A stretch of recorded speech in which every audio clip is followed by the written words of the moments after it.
Chapter 34 of American History Stories, Volume 2. Recording is in the public domain.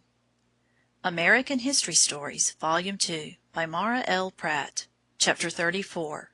Massacre of Wyoming. One of the saddest events of this sad year, 1778, was the Massacre of Wyoming. Wyoming was a quiet little village in the Wyoming Valley along the Susquehanna River.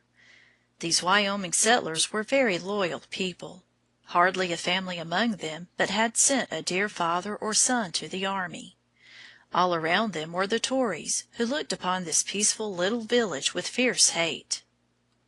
One summer evening these Tories got together 600 Indians, and with howls and yells, shouts and war whoops, all swept down upon the little village.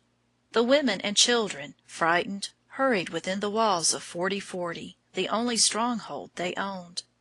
One hardly dares to think how much more terrible still this might have been had not one Zebulon Butler, a brave young soldier, chanced to come home on a furlough. He quickly mustered all the old men and boys into a little army. Then, finding their only hope lay in rushing forth to meet their foe in open field, they left the fort and went bravely out, led by their brave leader. It was a brief, deadly encounter. The foe, 5 times their number, broke savagely upon them.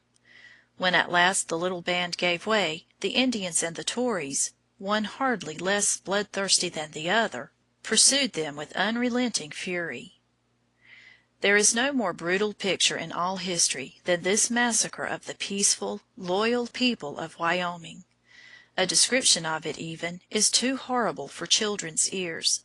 So we will ask you to read Campbell's poem of Gertrude of Wyoming. It is a famous poem, one you will often come across by and by in your school life, and it is well you should remember that it has to do with the early history of your own people. End of chapter 34.